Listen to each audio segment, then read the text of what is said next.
Conoce, pues, que Jehová tu Dios es Dios, Dios fiel, que guarda el pacto y la misericordia a los que le aman y guardan sus mandamientos hasta 1000 generaciones. Deuteronomio 7:9. En esta semana vamos a examinar qué es la ley y cuál es su lugar en el pacto, lo cual es muy importante para evitar lamentables confusiones. El primer punto que vamos a ver es el concepto bíblico de ley. El Salmo 19:11 dice: los mandamientos de Dios son más preciosos que el oro. El término Torá en hebreo, usado en la Biblia para designar la ley, parece derivar de una vieja raíz del vocabulario de los pastores, que significa arrojar, probablemente piedras para guiar a los rebaños. Los textos sagrados la emplean dándole el significado de enseñanza, instrucción, doctrina. Es el camino por el que se invita a seguir en una dirección determinada. También designa una parte de las Escrituras que trata de la legislación bíblica en particular.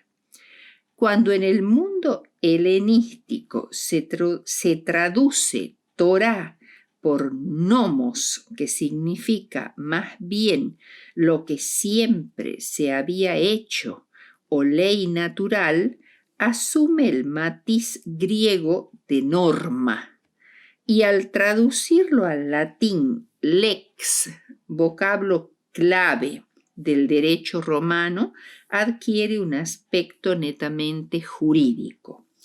Para evitar errores, consideraremos que la Torá representa un nutrido catálogo de leyes que regulan desde la alimentación hasta el culto, contenidos en los 5 libros del Pentateuco, al cual también se llama Torá. Aunque podríamos suponer, como lo hacen algunos eruditos, que la Torá bíblica tomara prestado leyes de los pueblos vecinos de Palestina o aún de los antiguos códigos sumerios como el de Hammurabi, al estudiar la ley de los israelitas nos damos cuenta que ésta difiere diametralmente de las leyes indoeuropeas o semitas, incluyendo árabes y acadios. Es más, la legislación mosaica refleja una reacción radical contra las instituciones de los pueblos de su entorno, sobre todo en el plano religioso. La Torá es una ley diferente que afirma constantemente su voluntad de ruptura con respecto a las circundantes. No haréis como hacen en la tierra de Egipto, en la cual morasteis, ni haréis como hacen en la tierra de Canaán, a la cual yo os conduzco, ni andaréis en sus estatutos.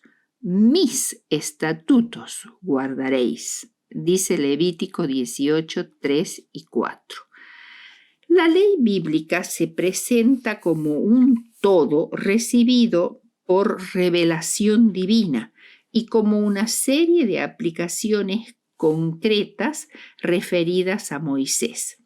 Recuerda más bien a un manual de conducta destinado a proteger la calidad de la vida y a fundamentar sus valores.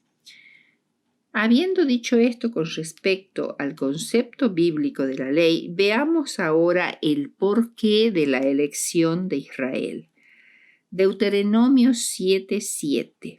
No por ser vosotros más que todos los pueblos, os ha querido Jehová y os ha escogido, pues vosotros erais el más insignificante de todos los pueblos.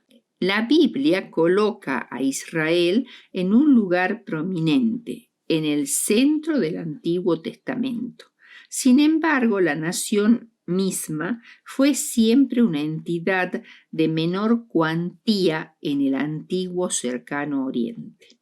Era solo una pequeña nación de ex-esclavos, refugiados, sin tierra propia, peregrinos sin patria. Pero como recuerda el apóstol Pablo en Romanos 9, 4 y 5, los israelitas descendientes de Jacob fueron elegidos de Dios por puro amor y gozaban, por tanto, de una serie de ventajas que no tenían los otros pueblos. 1. Los herederos de las promesas dadas a los padres. Ellos eran esos herederos. Segundo, eran los beneficiarios de la adopción. Israel es mi hijo, mi primogénito, dice Deuteronomio 14:1. El comienzo de esta adopción tuvo lugar cuando Abraham y sus descendientes fueron llamados para ser el pueblo especial de Dios. Tercero, la gloria, es decir, los que tuvieron el privilegio enorme de ver la señal visible de la presencia de Dios en la columna de nube y de fuego, en la luz deslumbradora del Sinaí, en la gloria de Dios que se revelaba entre los querubines. Solo Israel entre todas las naciones había tenido el privilegio de disfrutar de una manifestación tal de la presencia gloriosa de Dios. Cuarto, el pacto por el cual tenían su protección y su bendición. Quinto, la promulgación de la ley en el Sinaí, aunque parecían olvidar que la simple posesión de la ley sin obediencia no trae bendición. Sexto, el culto, es decir, el servicio del santuario, cuyo principal propósito era enseñarles el tema de la justificación por la fe en el Redentor venidero. Séptimo, las promesas, especialmente las concernientes al Mesías. Y octavo, los patriarcas o los padres, de los cuales, según la carne, vino el Cristo, el cual es Dios.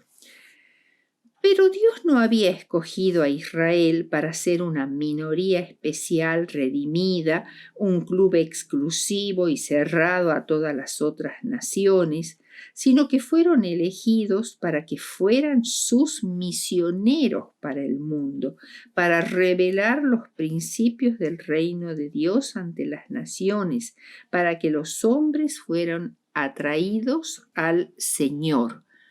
Siendo que el Israel según la carne no quiso cumplir su misión, Dios pacta hoy con todos los que quieran seguir al pastor de Israel, de cualquier nacionalidad, incluyendo a los judíos. Dios no tiene hoy un orden sacerdotal especial como era el arónico en medio de su pueblo, a no ser el de Jesucristo.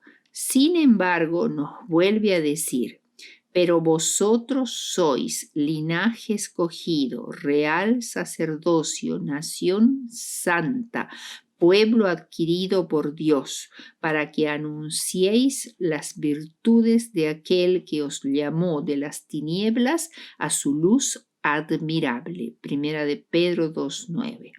Por tanto, la iglesia entera es una agencia de salvación que el Señor sostiene en medio de un mundo corrompido para que pueda resplandecer sobre los impíos la luz del Evangelio.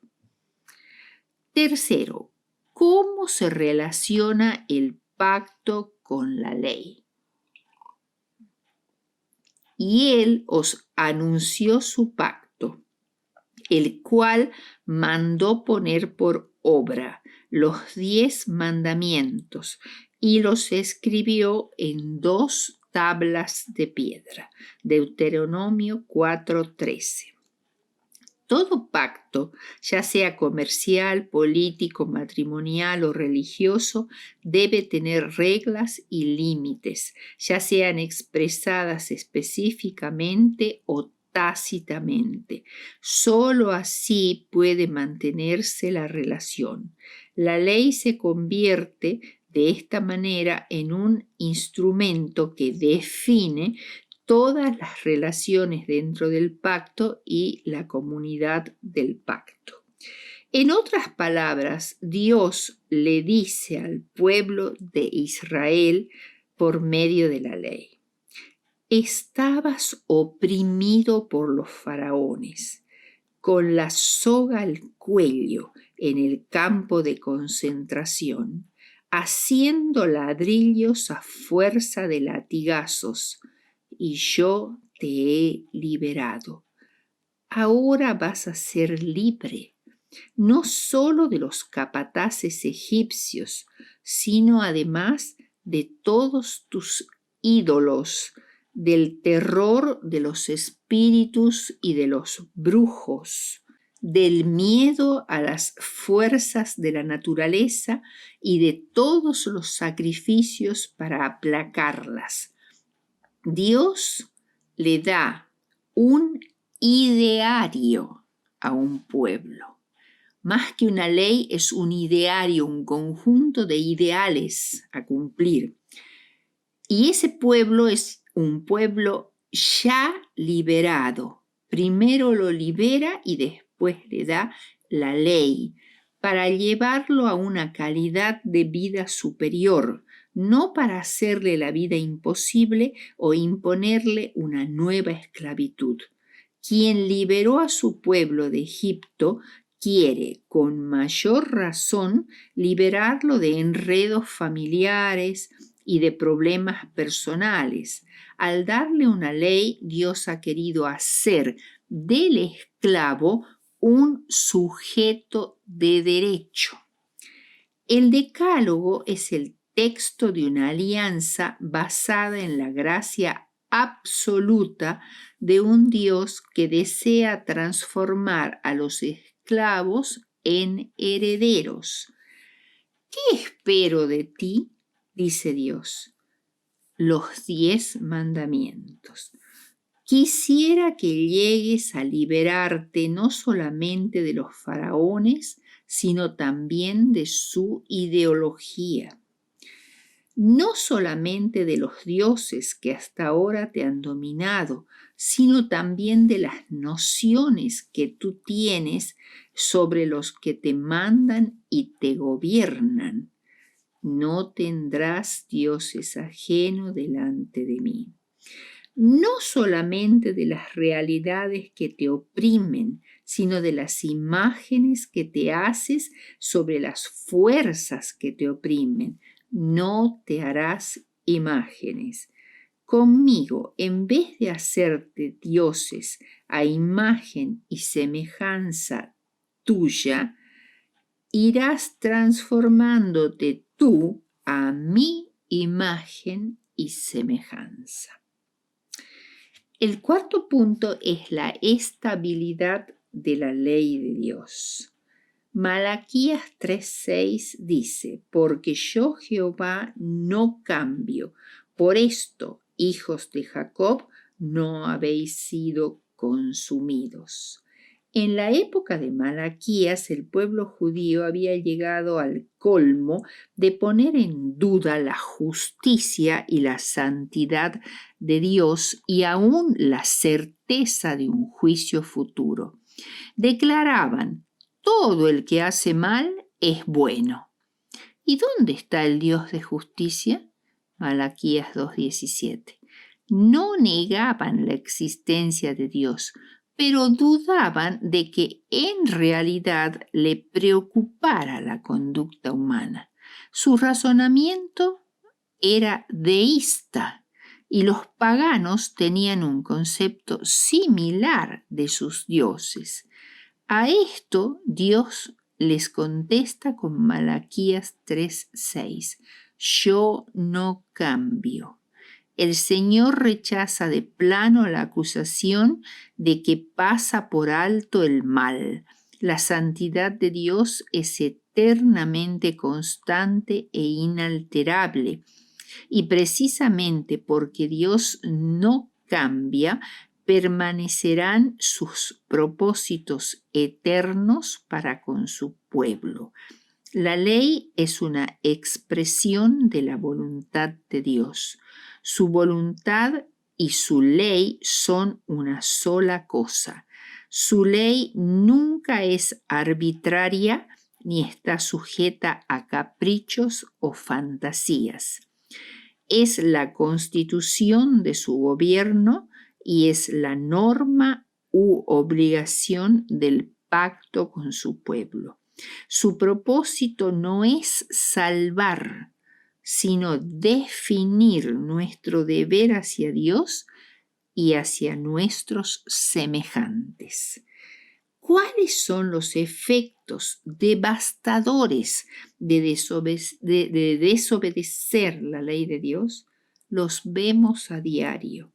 El maltrato familiar, el femicidio, que crece de manera exponencial, el hambre y la desnutrición, que causan la muerte de 5 millones de personas por año. La cantidad de personas que huyen sin rumbo y sin esperanza porque la guerra y la violencia han destruido sus naciones y sus hogares es cada vez mayor. ¿Cuántos niños duermen en las calles de las grandes ciudades de nuestro civilizado mundo? Durante algún tiempo parecía que la penicilina y los muchos otros antibióticos que se descubrieron lograrían vencer las enfermedades de transmisión sexual. Hoy el SIDA y la sífilis campean libremente por todo el mundo, sin hablar de la pandemia tremenda que estamos soportando hace más de un año. Nuestros grandes problemas son de orden moral. El temor, la opresión política, la tiranía, la violencia doméstica, el aborto y las adicciones lo son. La única solución está en volver a la obediencia con la ayuda de Dios, de los 10 mandamientos, ya que estos no son simplemente una pieza de exhibición que deba ser colocada en la vitrina de algún museo. Son un caudal de soluciones prácticas. Sus principios, que tienen una aplicación razonable en la vida diaria de cada uno, dan resultados muy positivos y sumamente satisfactorios. El quinto punto es la condicionalidad de los pactos, o podríamos también titular este tema la ley y la gracia. Ahora pues, si diereis oído a mi voz y guardareis mi pacto, vosotros seréis mi especial tesoro. Éxodo 19:5. El aspecto condicional del pacto de Dios con Israel era innegable. El Señor no obliga a nadie a tener una relación de pacto con Él. Él lo ofrece gratuitamente a todos. Cuando alguien lo acepta, el pacto conlleva obligaciones para que las promesas puedan cumplirse. Para su equilibrio espiritual, el hombre necesita a la vez la ley y la gracia, es decir, normas que lo orienten y además la posibilidad de recuperar el rumbo cuando se extravía. La ley forma parte de la revelación de la gracia. El Salmo 119, 29 dice: aparta de mí el camino de la mentira, y en tu misericordia concédeme tu ley. Puesto que su objetivo es ayudarnos a vivir más y más felices, la ley, como sabia educadora, debía conducir a la humanidad durante los años de su minoría de edad espiritual hasta la libertad de una alianza renovada. Gálatas 3, 24 al 29. La salvación es una empresa divina, no humana, porque por gracia sois salvos por medio de la fe, y esto no de vosotros, pues es don de Dios, no por obras, para que nadie se gloríe. Efesios 2, 8 y 9. Dios viene a nuestro encuentro sin antes exigirnos que nos portemos bien o que seamos ya perfectos. Primero nos acoge y después nos enseña cómo vivir. Esta verdad básica se denomina justificación por la fe. Para los cristianos, la salvación es obra del Mesías y no procede de una ley redentora, sino de la gracia del Redentor. Cristo obra en nosotros una triple liberación. Primero, del pecado, que es una esclavitud de la cual el ser humano no puede liberarse por sí mismo. La solución solo es posible por gracia, es decir, por la vía de una amnistía. Segundo, de la ley. Esto conlleva la liberación de la condena. La ley reprueba el pecado, pero no proporciona la fuerza necesaria para evitarlo. Por el contrario, suscita muchas veces desánimo y rebelión. Romanos 7, 2 al 25.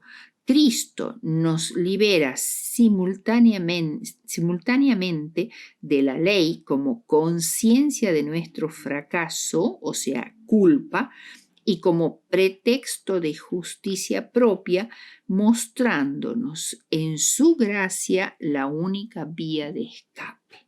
O sea, la liberación de la ley en el sentido de comprender que la ley es la forma de salir del pecado. La ley tan solo señala la culpa y nos muestra el camino correcto, pero no nos da la capacidad para poder hacerlo. Tercero, de la muerte, consecuencia del pecado, dándonos acceso a la vida eterna. Romanos 6, 8 al 11 y 13. Ver la ley en oposición a la gracia es teológicamente un absurdo, porque ambas vienen de Dios.